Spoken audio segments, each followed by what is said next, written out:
Hello friends, good morning. কেমন আছো তোমরা? আশা করছি সবাই খুব ভালো আছো। আর কালকে রাতে না ঝড় আরম্ভ হয়েছিল, মেঘ ডাকা শুরু হয়েছিল, কিন্তু বৃষ্টি হয়নি। তো সেই কারণেই ওই গেটটার কাছে চিকটা বিছিয়ে দিয়েছিলাম, তাই সকালবেলা উঠেই আগে চিকটা গুছিয়ে নিলাম। আর তারপর বাসনগুলো বের করে দিয়ে ঘরদোরগুলো ঝাড় দিয়ে নিচ্ছি। তো আমরা মোটামুটি ভালো আছি। আমি আলপনা আমার নতুন আরও একটি ব্লগে তোমাদের সবাইকে জানাই অনেক অনেক স্বাগত আর অনেক অনেক ভালোবাসা। তো আজ হচ্ছে সোমবার, ঘড়িতে সময় ওই সকাল 5:30 মতো। তো এখনও সেইভাবে কেউ ঘুম থেকে ওঠেনি, তো অনেকটাই সকাল সকাল ঘুম ভেঙে গেল। তাই আর শুয়ে থাকলাম না, উঠে সকালের বাসি কাজকর্মগুলো শুরু করে দিয়েছি। আর সেই সঙ্গে ভাবলাম যেহেতু সকাল থেকে উঠে পড়েছি, সময় হাতে আছে, তাই সকাল সকাল ভিডিওটাও অন করে নিই। তো চলো বন্ধুরা, আজকে এখন থেকেই তোমাদেরকে সাথে নিয়ে আজকের ভিডিও শুরু করছি।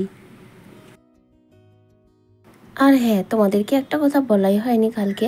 আমার মেয়ের শরীর খারাপ ছিল, তোমাদেরকে জানিয়েছিলাম। তোমরা সবাই মিলে ঈশ্বরের কাছে প্রে করেছো আমার মেয়ে যেন তাড়াতাড়ি সুস্থ হয়ে যায়। তো সত্যিই তোমাদের ভালোবাসায় আমার মেয়ে কিন্তু ভালো আছে, মানে জ্বর আর আসেনি। তো যাই হোক, তোমাদেরকে কালকে সেটা বলবো বলে আর বলা হয়নি। তো এখন মোটামুটি ঠিকঠাক আছে। তাই আজ থেকে ভাবছি, মানে সোমবার টিউশনটা পাঠায়নি, কিন্তু সকালে স্কুলে মানে স্কুল গিয়েছিল আর কি। তো যাই হোক, তাদেরকে বাসি কাজকর্ম কমপ্লিট করে ফ্রেশ হয়ে নিয়ে আর এখন চা নিয়ে বসে পড়েছি। ওরা বাবা মেয়ে এখনও ঘুমাচ্ছে। আসলে জ্বরটা কেটে গেছে, কিন্তু শরীরটা এখনও দুর্বল, শুধুই ঘুমাচ্ছে আর কি। খাওয়া দাওয়া সেভাবে তো করছে না, আর আগেও করেনি, সেই কারণেই বেশি সমস্যাটা হচ্ছে। তো যাই হোক, যেহেতু স্কুল যাবে তারপরে চাটা খেয়ে রান্নাটা বসিয়ে নিলাম। আর আজ রান্না করব একটু সয়াবিনের ঝোল। আসলে কি, তোমাদের দাদাভাই বাড়িতে থাকবে না, ও ডিউটি যাবে, সেখানেই খাওয়া দাওয়া করবে। তাই মা মেয়ের খাওয়া দাওয়া, সয়াবিনের ঝোল করব আর একটু ভেন্ডি সেদ্ধ করব। এই হচ্ছে আজকে দুপুরের মেনু। তো যাই হোক, চলো, সয়াবিনটা আলুটা আমি আগেই সেদ্ধ করে ভেজে নিয়েছি।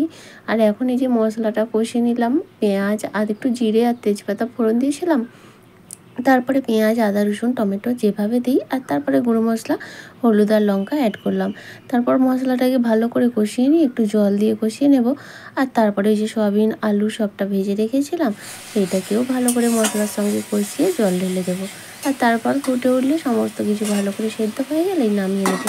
এইভাবেই কিন্তু আমি সয়াবিন রান্না করি, তবে খেতে বেশ মন্দ লাগে না, ভালোই হয়েছিল। তো যাই হোক, এখন দেখো সব কিছু আমি ভালো করে মিশিয়ে নিচ্ছি।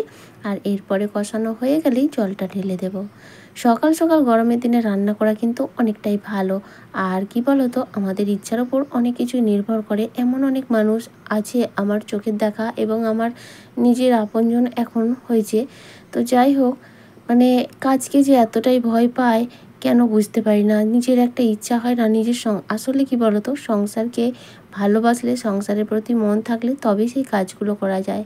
আর যারা আছে সংসার জিনিসটার মধ্যে মন আনতে পারে না, সবসময় বাইরে বাইরে মন ঘুরবো ফিরবো, আনন্দ করব, টাকা পয়সা খরচ করব, তো নিজের স্বামীর ভালো মন্দ বোঝে না, নিজের স্বামীর কষ্টটা বোঝে না, যে আমার স্বামী কষ্ট করে ইনকাম করছে, সেই টাকা আমি ফালতু নষ্ট করব না বা সংসারটাকে গোছাবো। এই ধরনের মানসিকতার মানুষ সত্যি মানে খুব কম পাওয়া যায়, যে যারা এইভাবে বোঝে না। তো সত্যি আমার ভাগ্যটা এতটাই খারাপ যে আমার আপনজন হয়েছে সেও এরকম, মানে আমার ভাইয়ের বউয়ের কথা বলছি। সত্যি ভেবেছিলাম ভাইটা, মা যেহেতু নেই, বিয়ের পর একটু শান্তি পাবে, কিন্তু এখন দেখছি বিয়ের পরেই অশান্তির শেষ নেই।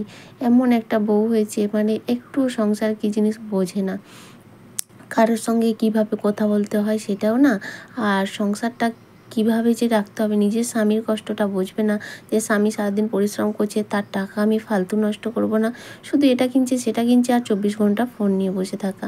এই ধরনের মেয়ে মানুষরা সত্যি সংসারে কোনোদিনও উন্নতি করতে পারবে না। এরা সংসারের হচ্ছে কি বলে, এরা সংসার গড়তে জানে না, সংসার ভাঙতে জানে। তাই না ভীষণ টেনশানে আছি যে ভাইয়ের কী হবে আর কি। তো আগে এক চিন্তায় ছিলাম যে বিয়েটা হয়ে গেলে, একটা সংসার হয়ে গেলে নিশ্চিন্ত, কিন্তু এখন দেখছি চিন্তার আর শেষ নেই।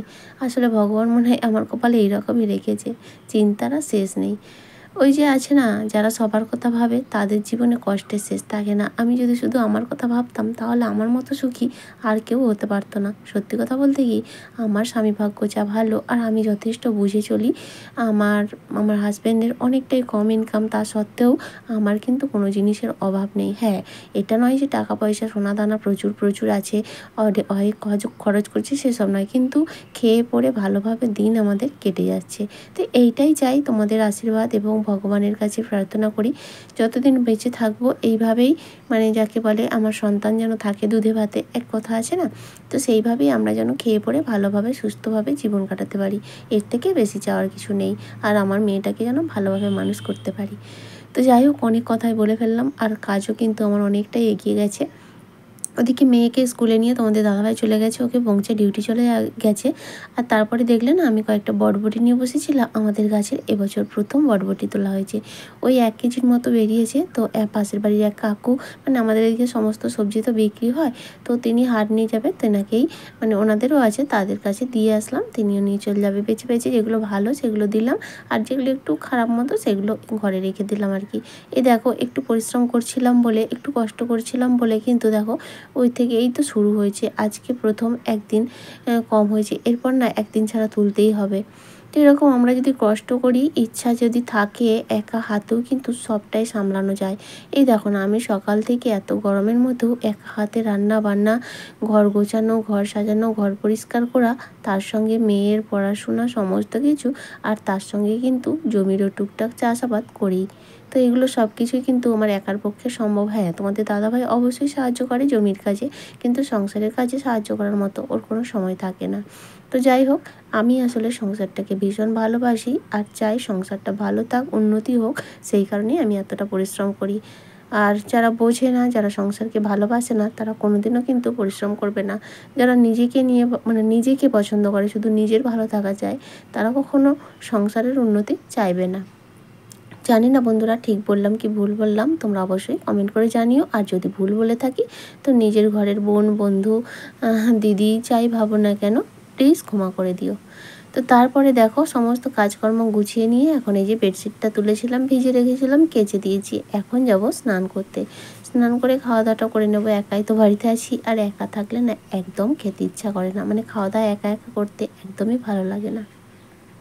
এমজে অধিকারী ফ্যামিলি দিদিভাই কালকে একটা প্রশ্ন জিজ্ঞেস করেছে, যে কিছু মনে করো না, নিজের মনে করে বলছি, তোমার নাইটি পরা নিয়ে তোমার শাশুড়ি কিছু বলে না? তো কি বলবো দিদিভাই, তুমি তো ভালো মতোই জানো, তুমিও মেদিনীপুরেই থাকো, হয়তো পূর্ব আর আমার পশ্চিম, তবে এখানকার মানুষজন একেবারেই গাঁইয়া, আর কিছু বলবে না তাই কি হয়?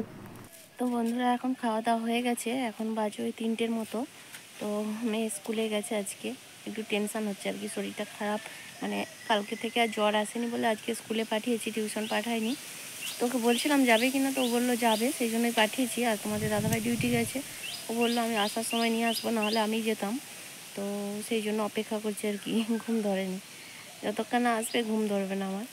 তো যাই হোক, আর শুয়েছিলাম, এখন দেখছি যে মেঘ উঠছে চারদিকটায়। তো কালকেও রাত্রেবেলা মেঘ মেঘ হয়ে মেঘ ডেকে বন্ধ হয়ে গেল, বৃষ্টি হলো না। আর আজকেও এখন দেখছি মেঘটা উঠছে। তো দেখা যাক, বীভৎস গরম কালকে থেকে, মানে গরমটা বিশাল পড়েছে। কালকেও বীভৎস গরম ছিল, আজকেও বীভৎস গরম, মনে হচ্ছে তো বৃষ্টি হওয়ার মতোই। তো জানি না, তো এখন থেকেই দেখছি তো মেঘ উঠছে। তোমাদেরকে একটু ব্যাক ক্যামেরায় দেখিয়ে দিই।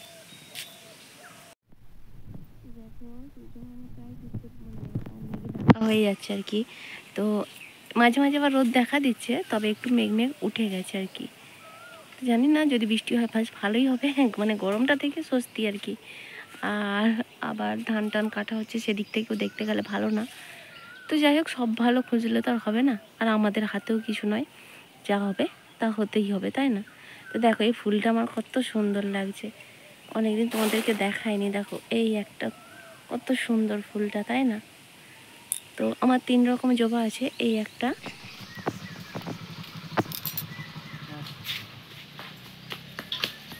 ব্যাগ কোথা গেল? ব্যাগ মিষ্টি,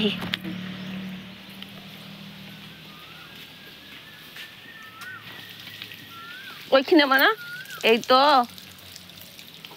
ওখানে শুধু হু হু করে।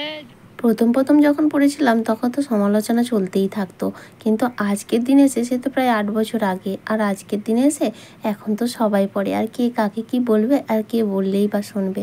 তবে হ্যাঁ, সামনে বলে না, পেছনে সমালোচনা হতেই থাকে, যে এখনকার বউরা এই সেই, তো ওটা গায়ে মেখে লাভ নেই, ওরা ওদের বলতেই থাকবে, আমাদের নিজের সুবিধা আমাদেরকে করতেই হবে। তো যাই হোক, আর যারা কমেন্ট করেছো তারা হলো তানজিলা, সোমা গাঙ্গুলি, আর এমজে অধিকারী ফ্যামিলি দিদিভাই তো বললাম, Mamoni Bagdi, Shampa Saha. Thank you so much, তোমাদের সবাইকে অসংখ্য ধন্যবাদ। এইভাবেই তোমরা আমার পাশে থেকো। এখন দেখা হচ্ছে একেবারে সন্ধ্যাবেলা। এখন এই যে জামা কাপড়গুলো কেচেছিলাম সেগুলো তো রয়েছিল, ভেবেছিলাম আজ গোছাবো না, তো এখন গুছিয়ে নিচ্ছি। আর আজকে রাতে রান্না হবে না, সকালবেলা ভুল করে তোমাদের দাদাভাইয়ের জন্য রান্না করে ফেলেছিলাম, আর তারপরে ও বলেছে যে খাবো না, তো সেই জন্য ওর ভাগের সমস্ত খাবারটা রয়ে গেছে, তাই জল ঢেলে রেখেছি, জল ঢালা ভাত।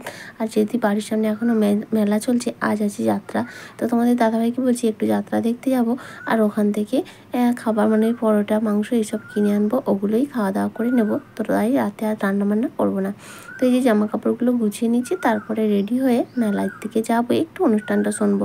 আর অন্যান্য বছর যাওয়া হয়, এবছর সেভাবে মেলায় যাওয়াও হয় না, আর অনুষ্ঠানও দেখা হয় না। তো সেই জন্যই আজকে ভাবছি একটুখানি যাব, বেশিক্ষণ নয়, তবে একেবারে সম্পূর্ণটা শেষ করব না। তো যাই হোক বন্ধুরা, চলো আমার আজকের ভিডিওটা এ পর্যন্তই। দেখা হচ্ছে আবারও আগামীকাল নতুন আরেকটি ব্লগের সঙ্গে। ততক্ষণ পর্যন্ত সবাই খুব ভালো থেকো, সুস্থ থেকো। তাহলে চলো আজকের মতো টাটা, গুড নাইট।